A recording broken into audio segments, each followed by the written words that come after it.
Come back, 1570 a.m. Baltimore positive WNST. My next guest is Nestor J. Aparicio. Nestor, welcome in. Dennis, it is football season. I mean, almost, right? But it's football season for college football, right? I mean, college football is getting going this weekend. So, first time you can go to the parlor here locally and, spend a day eating wings and saying, I like the college this or the pro that. But certainly for everybody around here, man, it's we have not seen the team yet, right? Like, so we haven't even seen. It's kind of like college football, right? When they go out and play against Yeah. the Jets on the 11th, it'll be a mystery to all of us, and I think to some degree a mystery to John Harbaugh too. Yeah, we'll see what it looks like in sharp contrast to the Ravens game the other night. I saw the Steelers getting after it with the Lions, and Mike Tomlin played his starters the whole first half. Saw T.J. Watt limp off with a hammy. Somebody else got hurt. A couple of guys got hurt. Man, Najee Harris was there playing. His offensive line is a mess, though. A lot of false starts, and that's why he played all the starters, I guess, trying to get some continuity going. So, to your point, every team, it's going to be a mystery what they look like come 9/11. Well, I'd say for the Steelers and playing starters, that's sort of an old school thing, right? I mean, and how about this? 3 years ago, we thought nothing of this, right? For 45 years, for 100 years, through 6 preseason games back when I was a kid in the 70s, right? I remember my dad taking me out to see the Bears play in August one year. I mean, there couldn't have been 3,000 people in Memorial Stadium, Yeah. but I wanted to see the Bears uniforms at the stadium back in 1977. My dad's like, nah, and I'm, oh, Randy Burke's playing or whatever, right? It's kind of always been that. And I'm going to be writing about this because I got some stuff going on with the Ravens and history that I'm going to be talking about and writing about a lot in the coming times. But preseason football, do you ever remember it being fun for? Because I do. In 96, 97, 98, 99, there were pretty girls. The place was full. There was a roar. People got to experience a Ravens game that wouldn't get to go normally. Maybe it's because it was new. We were young, a young franchise, a chance to watch some of the players actually play. To, I'd say this: every quarterback we had, and we had a lot of quarterbacks in the early days, right? Not Stoney because he showed up late, but all the rest of them. Scott Mitchell, Elvis, Tony Banks. Just go through the list of all of them. They all played a little bit in August. That if you saw them go out there and throw it around against the Eagles when the carpet was down the right way, and I had a bus. Dennis, I used to get people to go on bus trips to Philadelphia for preseason football. I mean, that happened. It used to be fun. It used to have some value when Peter Boulware blew off that side and went after the Bills. I don't know who the Bills quarterback was then, and leaped on him. We're like, oh my God, that Boulware. And I'm thinking he's everything Marvin told me he was going to be. But that was all preseason, man. But so was Michael Vick, and I was in Atlanta. Talk about my commitment to preseason football. Dennis, I was in Atlanta. I mean, I was sitting there in the Hooters right above the 20-yard line where Michael Vick got chased down. I saw the medics get on the field. I'll never forget the look on the people's faces in the stadium.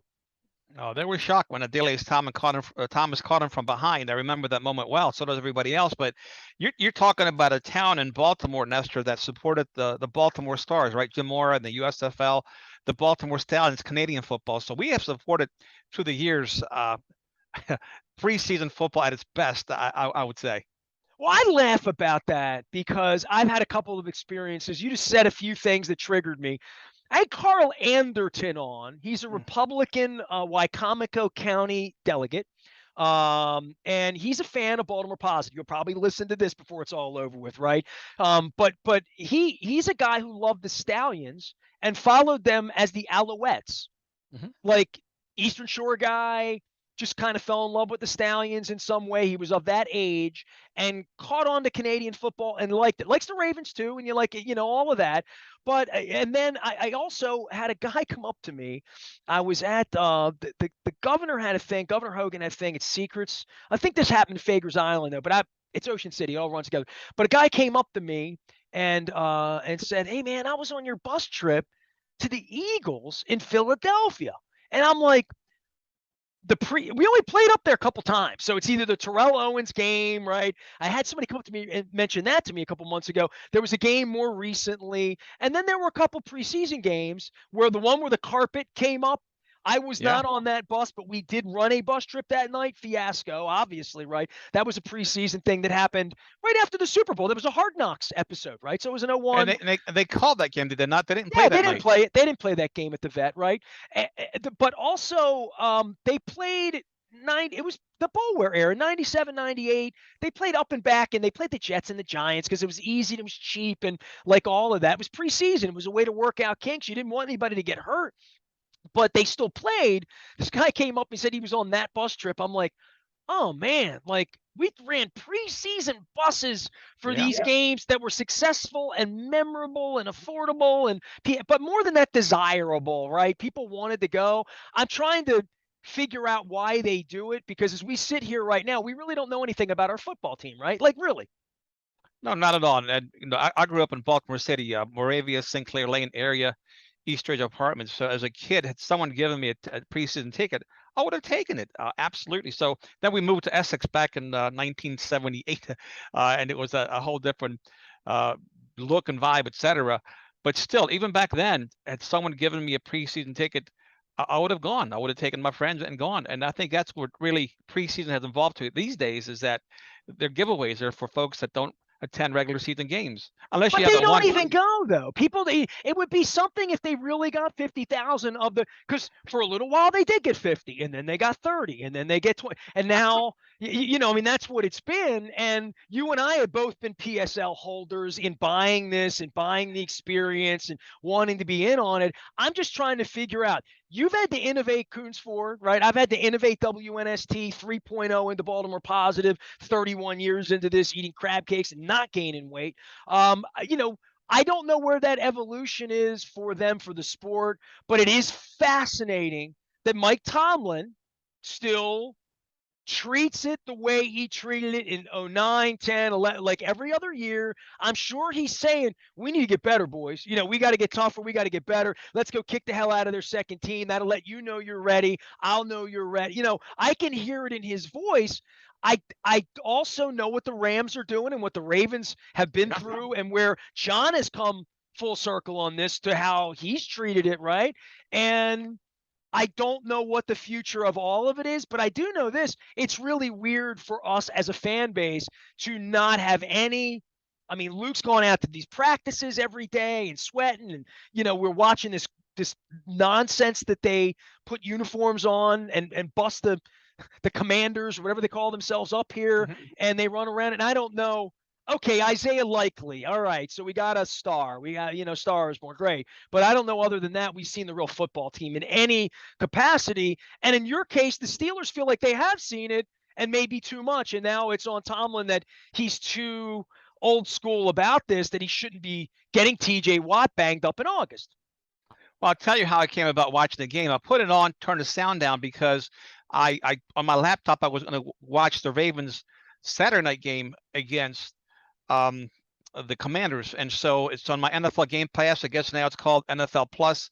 So I put it on, and holy cow, I'm seeing Pittsburgh's first string out there, and I'm thinking, so I pause the game on my iPad, and then watch the first half, and after that I lost interest in that. But it took me 40 minutes to watch the condensed version of the Ravens versus the Commanders preseason. So it was play after play after play. It didn't take me 3 hours. It took me 40 minutes. I was able to rewind a couple of nice plays that I saw the Ravens make.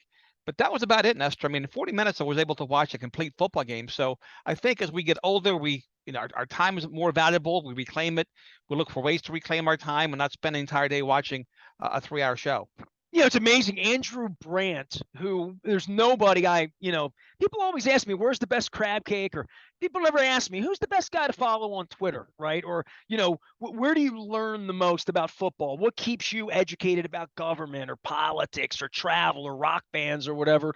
Andrew Brandt is as an insider as there is in the NFL. Been on the agent side, been on the player side, the smartest guy in the room, always, always. And he tweeted out on Sunday night, he hasn't watched 1 minute of preseason football, and he suspects much of the fan base is in line with that to some degree. That maybe there's 1% of the nerds who've really been into their team or multiple teams for, I don't even know how this helps you gamble. I don't know how it helps you play fantasy. I don't know how it helps you to evaluate anything, which I guess for my purposes, I do it for entertainment and for Sure. what I do for a living.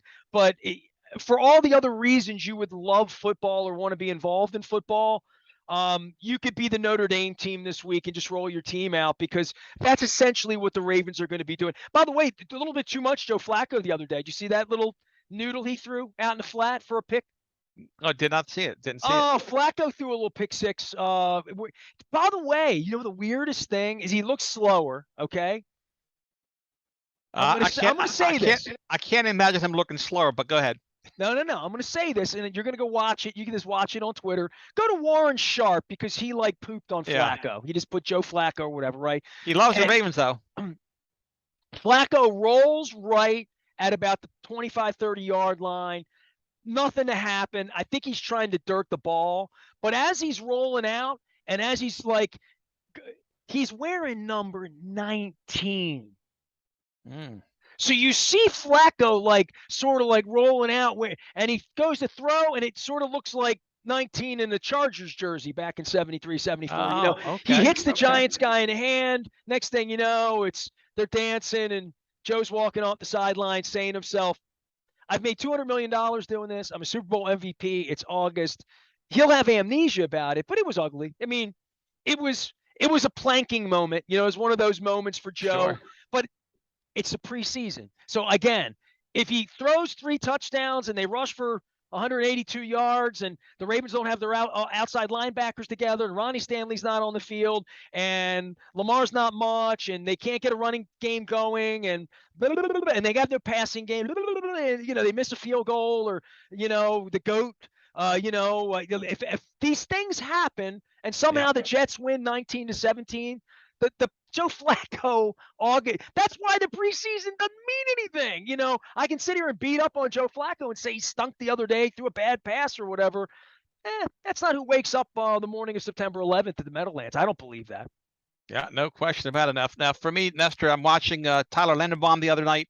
I'm watching Demarcus Robinson, Anthony Brown, John Ross, just to see who fits where, and maybe that's why myself as a purist, an NFL purist, I like game film, and yeah, I'll watch it. But this condensed version of the NFL that I can watch very, very fast, preseason and also regular season, to me, it's a blessing, because I can take in a football game in 38 to 40 minutes.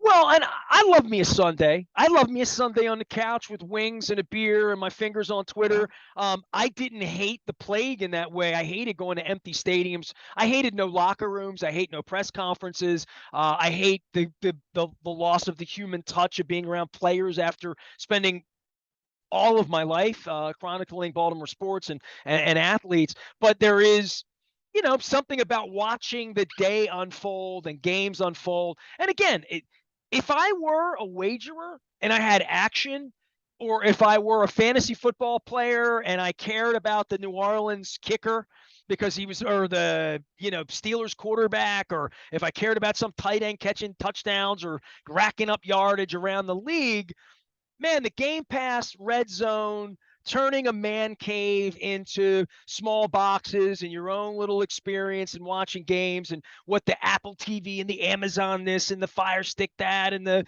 and having Twitter out and seeing who's injured and who went down, and the Sundays are great. I mean, I've lived my whole life in this, right? So every Sunday I'm usually in a stadium. I usually have access to all the games because the media wall in every dining room off the press box has every game. So I'm usually sitting in there with Phil Simms watching a game, or with Jim Nantz watching a game, waiting for the 4:00 games, getting there at 11 o'clock and watching the 1 o'clock games. So the way I experience football in that way, I love my game day. The preseason, for all the effort that's put into it, and we put into it at WNST, and Luke going out there and chronicling stuff. I told Luke the funniest story, Dan. I was up in Latrobe on the sidelines 3 weeks ago. Got my media pass. My wife's with me. We're guest of Mike Tomlin. Bert does a great job up there. Bert Lawton is their PR guy, longtime PR guy there. Their previous guy was a guy named Dan Edwards, that just retired from Jacksonville, went to Jacksonville 20 years ago. Bert's been there forever. So we're out on the field. It's about to rain. Black cloud coming in. There's 212 Steelers fans there. It's muddy. So we're on the sidelines, and I'm there with Mark Cabali, guys that come on the show, Ray Fittipaldi, some of the deans now. Now, Ed Bouchette's off the beat. He's retired now, right? Sort of in that next phase. I saw that Bob Glauber retired, but I'm on the sidelines, and Cabali is getting into it with the other reporters. They're playing 7-on-7 in shorts. The quarterback competition there with the third guy and the first guy and the Chicago guy and who's who, and it's the fourth day of practice. So it's like August 7th, 8th, whatever it is. They haven't played a preseason game yet. And the guys on the sideline are trying to figure out whether they should report a tip ball pick as an interception to the quarterback that day. And they're debating this on the sidelines for social media to say, do we say that's an interception or do we not say that's an interception? Can't be an interception. It's 7-on-7. They're throwing 150 passes 7-on-7. When are you reporting this? And then there's Joe Flacco in a game situation throwing it. But all of it, none of it means anything.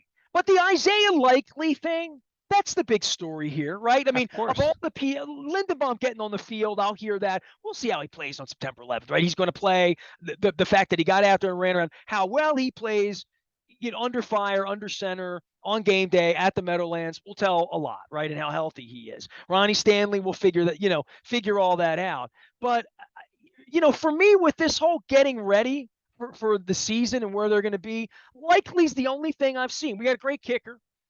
And we got and maybe we found the tight end there, but what else could we know? Well, we about found a punter. We found a Campbell.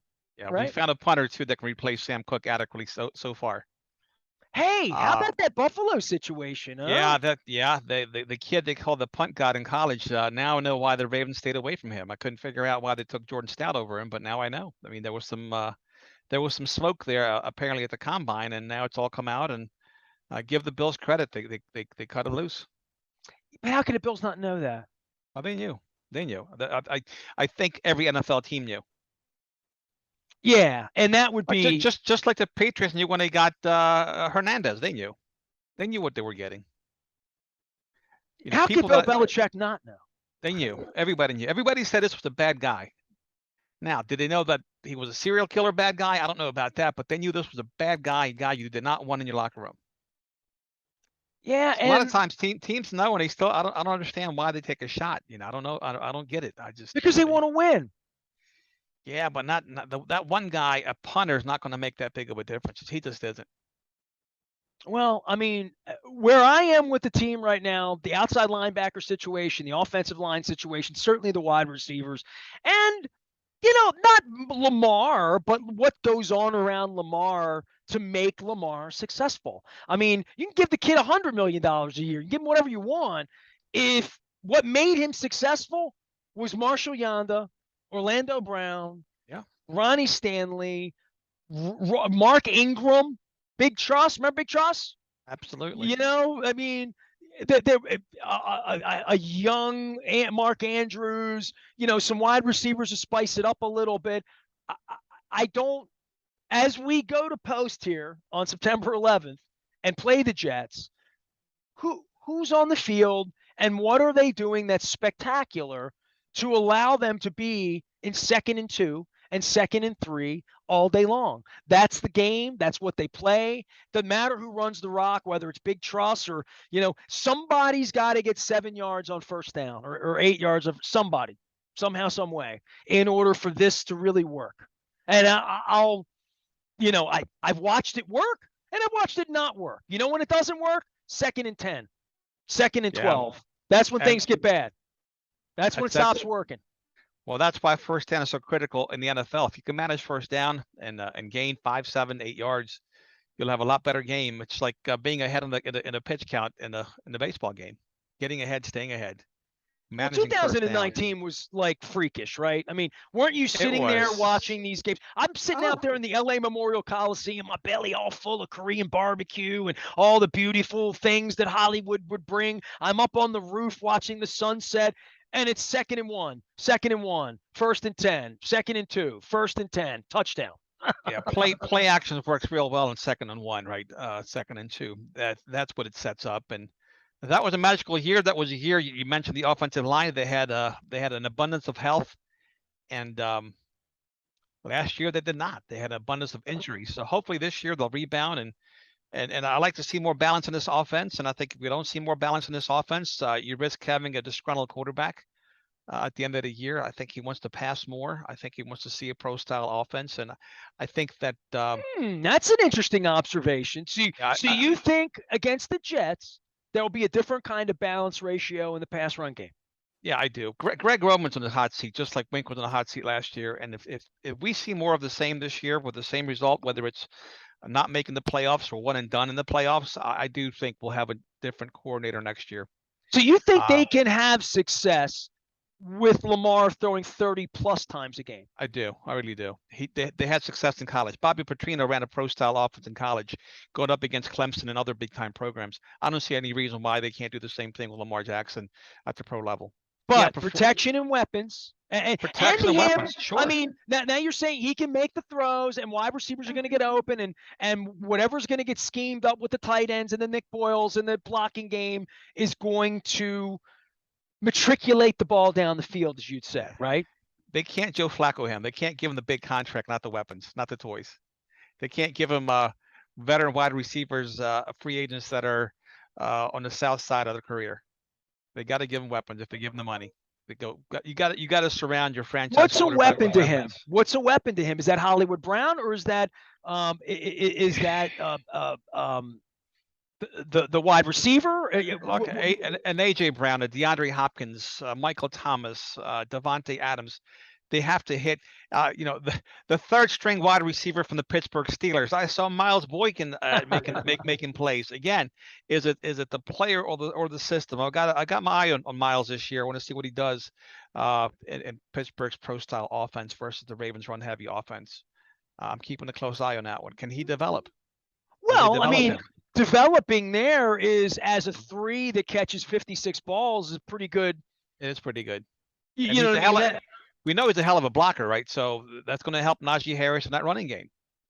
Well, you were high on Boykin, and obviously the Augusts. If we start to go back to the preseason and the value of August and where the value in that was, he was a guy that I don't want to say. I mean, look, a lot of this is hype. You know what I mean? Likely's looked good in practice. He's looked good in 2 games. He let them out in the 3rd game. So you think and all that.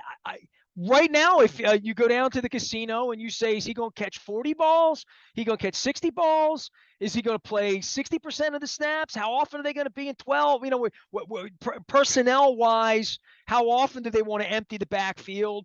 How effective would that be? Maybe that's the extra step for Lamar, having the second tight end that can really especially if they're getting protection for him and the running game's going well when it goes. It's hard to be good at running and passing. It really is. I mean, offensive lines aren't built for that. Nope, no question about that. So all these questions will be answered very, very shortly, Nestor. As always, I appreciate your time, your wisdom, and your insight on my show. Hey, it's summertime. Even though I got long sleeves on and I'm wearing the long sleeve Coons gear, it's just I'm getting frozen out of my own studio. It's the air conditioning. At some point, the crab cakes, the beer will stop, and the pennant race baseball and the and the Ravens and the flow of football playing 3-4 days a week. If I can find the game on my Amazon or whatever I'm looking for. So hey, can't wait for the game against the Jets, and I certainly can't wait for the opener against the Miami Dolphins. The week after. Really, really fired up for it. Hopefully this team starts off on the right foot 2-0 and builds momentum going forward from there. You're going to be in Foxborough before the end of the month. How about that, right? That's great. Can't wait for that one. Great schedule. Great schedule. Well, right out of the gate, we'll see what they got. We'll see what but it's going to look weird when you see Flacco wearing that 19 if you haven't seen that yet, Dennis. That's right. I got it. That's next thing on my agenda. I'm going to look that up. Nestor, thanks again for your time. I appreciate all the great things you're doing for Baltimore Positive. Appreciate you, Dan. Thanks, Dan. You got it. You got it. There he goes. Nestor J. Priester here, 1570 AM. WNST. We'll take a quick break right after this.